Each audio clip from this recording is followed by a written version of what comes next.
പെരുമ്പാവൂരിൽ കൊല്ലപ്പെട്ട ജിഷയെപ്പറ്റി നാഴികക്ക് 40 വട്ടം ഫേസ്ബുക്കിൽ പോസ്റ്റുകളിടുന്ന സുഹൃത്തെ, ഉപ്പള ബായാറിലെ ഈ കാഴ്ച നിങ്ങളൊന്ന് കാണുക. തള്ളിയാൽ പൊളിഞ്ഞു വീഴുന്ന വാതിൽ, പഴകി ദ്രവിച്ച് അകം കാണാവുന്ന ജനാല, ഒന്ന് നിലവിളിച്ചാൽ ഓടിയെത്താൻ ഒരൊറ്റ മനുഷ്യജീവി പോലുമില്ലാത്ത മലഞ്ചെരുവിൽ പാർക്കുന്നത് 21 19 വയസ്സുള്ള 2 പെൺകുട്ടികളാണ്. അവർക്ക് കൂട്ടിന് പുറം ലോകം കണ്ട് ശീലിച്ചിട്ടില്ലാത്ത ഉമ്മയും 80 കഴിഞ്ഞ വല്യമ്മയും മാത്രം. ജസ്റ്റിസ് ഫോർ ജിഷ എന്ന ഹാഷ്ടാഗ് ചെയ്യുന്ന തിരക്കിനിടയിൽ നിങ്ങൾക്ക് സമയമുണ്ടാകുമോ കരളലിയിപ്പിക്കുന്ന, അതിനേക്കാളേറെ പേടിപ്പെടുത്തുന്ന ഈ ജീവിതാവസ്ഥ കണ്ടു നിൽക്കാൻ? ലക്ഷങ്ങൾ ചെലവഴിച്ച് ഇന്റീരിയറിന് മോടുകൂട്ടുന്നവർ കണ്ണു തുറന്നു കാണണം 4 പെൺജന്മങ്ങൾ ജീവിക്കുന്ന ഈ കൊച്ചുകൂരയുടെ നൊമ്പരങ്ങൾ. മഴക്കാലം ആസ്വദിക്കാൻ ടൂറുകൾ പ്ലാൻ ചെയ്യുന്ന ന്യൂ ജനറേഷൻ കേൾക്കണം വീടിനകത്തുകൂടി മഴ പെയ്യുന്നതിന്റെ സങ്കടം പറച്ചിൽ. സഹതാപം കൊണ്ട് ഒരു കഥ മെനഞ്ഞെടുക്കുകയല്ല കൂട്ടുകാരാ, ഈ കാഴ്ച നിങ്ങളുടെ ഹൃദയത്തെ തകർത്തു കളയുമെന്ന് തീർച്ചയാണ്. കയറി ചെല്ലുമ്പോഴേക്കും വീർപ്പ് മുട്ടിക്കുന്ന പല ഭാഗങ്ങളും പൊളിഞ്ഞു തുടങ്ങിയ 4 ചുമരുകളെയാണ് ഇവർ വീട് എന്ന് വിളിക്കുന്നത്. മേൽക്കൂരയിലേക്ക് നോക്കുമ്പോൾ ഓടിനിടയിലൂടെ ആകാശം തെളിഞ്ഞു കാണുന്നതാണ് ഇവിടത്തെ പ്രധാന ആകർഷണം. തൊട്ടപ്പുറത്ത് വീട്ടുസാധനങ്ങളെല്ലാം തറയിൽ നിരത്തിവെച്ചിരിക്കുന്ന അടുക്കള, കുനിഞ്ഞു മാത്രം പോകാവുന്ന അതിനു മുകളിൽ ഓല കൊണ്ടുള്ള സീലിംഗ്, അടുപ്പ് നാളിക്കത്തിയാൽ കത്തിയമരുമെന്ന് തോന്നിപ്പിക്കുന്ന അന്തരീക്ഷം. എന്നാൽ ഒട്ടും പേടിക്കേണ്ടതില്ല സുഹൃത്തെ, ഞങ്ങൾ പോയ ദിവസം അടുപ്പിൽ തീ പുകഞ്ഞതിന്റെ ചെറിയൊരു അടയാളം പോലും ഉണ്ടായിരുന്നില്ല. യാ അല്ലാഹ്, മിക്ക ദിവസങ്ങളിലും ഈ വീട്ടിലെ അവസ്ഥ ഇങ്ങനെ തന്നെയായിരുന്നു. 16 വർഷങ്ങൾ കഴിയുന്നു ആസ്യം എന്ന വൃദ്ധമാതാവിന് ഭർത്താവിന് നഷ്ടപ്പെട്ടിട്ട്. അതിനും 4 വർഷങ്ങൾക്ക് മുമ്പ് മകളായ ബി ഫാത്തിമയ്ക്കും ആൺതുണയില്ലാതായി. കർണാടക സ്വദേശിയായ പള്ളിക്കുഞ്ഞി ജോലി കഴിഞ്ഞ് വന്ന് കിടന്നതാണ്. ആ ഉറക്കിൽ നിന്ന് പിന്നീട് ഒരിക്കലും അയാൾ എഴുന്നേറ്റതേയില്ല. 3 വർഷം മാത്രം നീണ്ട ദാമ്പത്യത്തിനൊടുവിൽ പറക്കമുറ്റാത്ത പെൺമക്കളെ അനാഥകളാക്കി അയാൾ പ്രാരാബ്ദങ്ങളില്ലാത്ത ലോകത്തേക്ക് യാത്ര പോയി.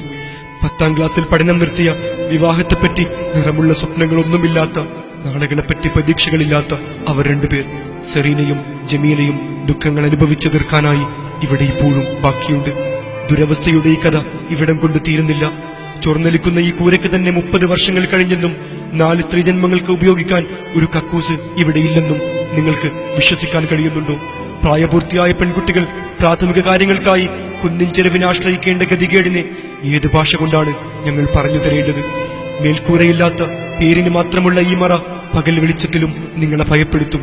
ഇതാണ് കൂട്ടുകാരാ ഇവരുടെ കുളിമുറി. നമ്മുടെ വീടിലും കുടുംബത്തിലുമില്ലേ 19 20 വയസ്സിലുമുള്ള പെൺകുട്ടികൾ? അവർക്ക് ഇങ്ങനെയൊരവസ്ഥ നിങ്ങൾക്ക് ചിന്തിക്കാൻ കഴിയുമോ? സ്വന്തമായി കിണറില്ലാത്ത ഇവർ ഇടിഞ്ഞു വീഴാറായ വഴിയിലൂടെ വെള്ളം കൊണ്ടുവരുന്ന രംഗം ഏത് മനുഷ്യനെയാണ് കരയിക്കാത്തത്?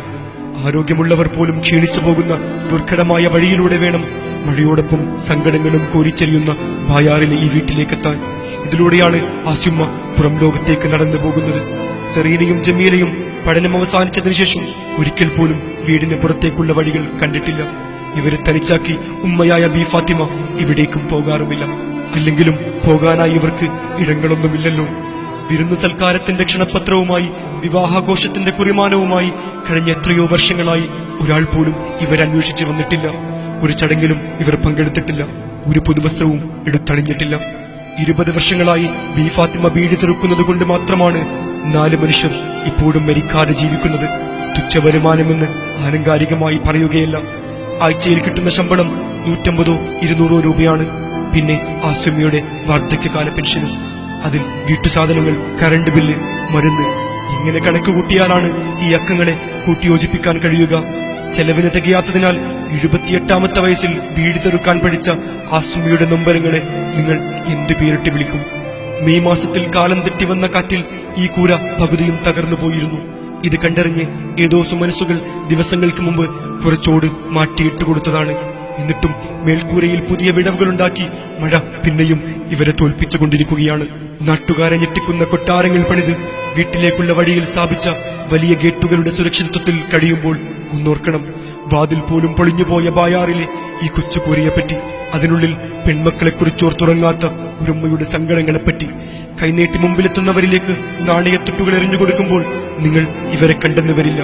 പക്ഷേ കാരുണ്യത്തിന്റെ ഒരു വിളിക്കായി കാതോർത്ത് സെറീനയും ജമീലയും ബി ഫാത്തിമയും ആസ്യമ്മയും നമുക്കിടയിൽ തന്നെയുണ്ട്. ക്യാമറമാൻ ഷബീബ് അമ്രാണിയോടൊപ്പം ഖയ്യൂം മാനിയ, ഈ വിഷൻ ന്യൂസ്.